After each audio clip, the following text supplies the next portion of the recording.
मित्रहरू one more video बनाउनु मन पर्यो मलाई।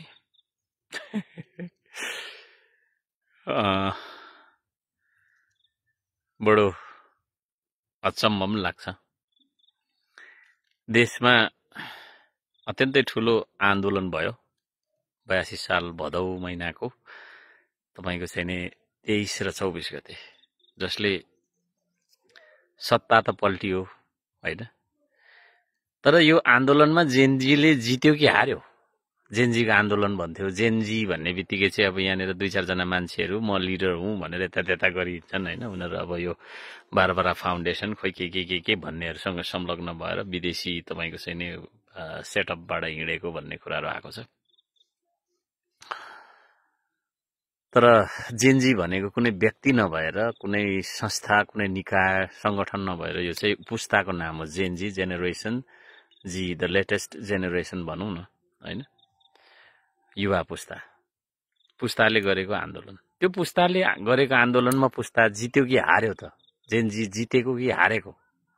यो कुरामा म दुविधामा छु अहिले। हारेको भनौं भने सत्ता पल्टिएको छ हैन। सिक्का पल्टे जस्तो सत्ता पल्टिएको छ। केपी ओलीको सरकार तपाईको अपदस्थ भएर अहिले सुशीला कार्कीको नेतृत्वमा एउटा अन्तरिम सरकार चाहिँ गठन भएको छ। हारेको भनौं भने त्यस्तो भयो। अब जितेको भनौं भने फेरि जेनजीले चाहेको कुरा एड्रेस भयो। जेनजीले जितेको भए हैन, जेनजीका आन्दोलनले जितेको भए देशमा प्रत्यक्ष रूपमा हैन जनताले चुन्न पाउने हैन। अब जस्तै अहिलेसम्म त सांसद चुन्ने चुनाव मात्रै हुन्छ, तर प्रधानमन्त्री अथवा चाहिँ नि राष्ट्रको तपाईको चाहिँ नि कार्यकारी प्रमुखलाई नै भोट हाल्ने, उसलाई चुन्ने कार्यकारीको चुनाव भयो त? त्यो हुने भयो? भएन हैन। जेनजीले आन्दोलन जितेको भए, जेनजीले आन्दोलन जितेको भए हैन, यो आन्दोलनमा जेनजीको जित भएको भए भ्रष्टहरूलाई कारबाही भयो त? भ्रष्टहरूको सम्पत्ति राष्ट्रियकरण भयो? जेनजीलाई त्यो चाहिँ नि तपाईको स्कुल ड्रेसमा बोलाइए, त्यसमा अब विदेशी दलालहरू लाग्या छन्, कालो चस्मा लाएर कोठाभित्र बस्नेहरू हुन चाहिँ हैन। तर जे होस् ती निर्दोष बालबालिका अहिले चाहिँ नि अब 75 जना जति चाहिँ हैन मरिसकेको भन्ने कुराहरू छ। अझै पनि उपचारको क्रममा अझै पनि केही हैन तपाईको चाहिँ नि संख्या थपिएला भन्ने खालको कुराहरू पनि आइराखेको छ।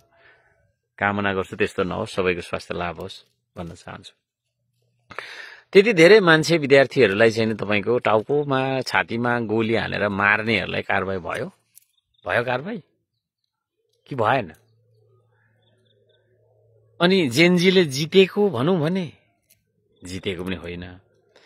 हारेको भनौं भने फेरि सत्ता पल्टिएको छ।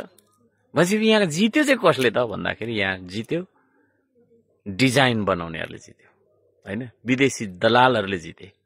विदेशी दलालहरूले जो चाहिँ महिनौं पहिलादेखि वर्षौंदेखि यो आन्दोलन यस्तो कसरी चाहिँ हैन स्ट्राइक गरौं त, यो सबै तहस नहस कसरी बनाउँदा, सिंहदरबार सर्वोच्च अदालत लगाएका सब टाकटुक खरानी कसरी बनाएर चाहिँ नि यो यसरी चाहिँ हैन हाम्रो देशको शान्ति सुरक्षालाई अनिश्चितकालका लागि चाहिँ नि हैन तपाईको चाहिँ नि लंगडा कसरी बनाइदिउँ त भन्ने किसिमले जुन एउटा सार्वभौम सत्ता भन्छ, त्यो सार्वभौम सत्तालाई कसरी नष्ट गरौँ त भनेर उनीहरूले महिनौं महिना वर्षौं पहिलादेखि बनाइराखेको जुन प्लान थियो, त्यो प्लानले जित्यो है। ठ्याक्क न्यूजै सामाजिक सञ्जाल बन्द गरिदियो हैन। त्यसले गर्दाखेरि जनता आयो भन्ने देखियो। तर खासमा जित जेनजीको भएन हैन। जित कसको भयो? जित भयो तपाईको चाहिँ नि विदेशी दलालको। यो चिज छ र सबै जेनजीलाई म भन्न चाहन्छु, यदि तपाईहरु साँच्चैकै हैन न्यायको लागि लड्ने हो भने, न्यायको लागि लड्ने हो भने तपाईहरुले सोच्नुपर्ने हुन्छ कस्तो मान्छेलाई अगाडि बढाएर जाने, के बढाएर जाने, किन बढाएर जाने, यावत कुराहरु। यो माटो कहिले नछुएको, माटोको मायै नलाग्ने मान्छेहरुलाई तपाईहरुले लिडर बनाउनु भयो हैन। जसलाई यो माटोको सुगन्ध थाहा छैन बाबा, उसलाई यो भूगोल थाहा छैन हैन, सिमाना थाहा छैन, उसलाई सिमानाको माया लाग्दैन, भूगोलको माया लाग्दैन, माटोको माया लाग्दैन, होइन दुःख उसले देखेकै छैन, दुःख बुझेकै छैन, त्यस्तो मान्छेहरूलाई तपाईँले लिडर मान्नुभयो है। जसलाई यो देशको मायै छैन त्यो मान्छेलाई लिडर बनाएकै कारणले गर्दाखेरि हामीले सधैँभरि धोका खाइराखेका छौँ, धोका पाइराखेका छौँ। अब यो कुरा जति तपाईँहरूले ढिलो बुझ्नुहुन्छ, अर्को साम्पाङको कुरा जति ढिलो बुझ्नुहुन्छ उति नै तपाईँको चाहिँ नि साह्रो पर्दै जान्छ है। हामी दुःख गरिरहेका छौँ, हाम्रो आउँदा पुस्ताकै लागि दुःख गरिरहेका छौँ, तर जति ढिलो गर्नुहुन्छ होइन मेरो कुरा बुझ्नलाई उति ढिलो भएर जान्छ, देशै आफ्नो हातमा नरहने स्थिति आउन सक्छ। यहाँलाई कस्तो लाग्छ मेरो विचार, यति भन्न चाहे मित्रहरू। म टाइम टु टाइम आइ नै रहन्छु होइन, कुराहरू सुनाइ नै रहन्छु, बुझ्नु होला कुरा। Thank you.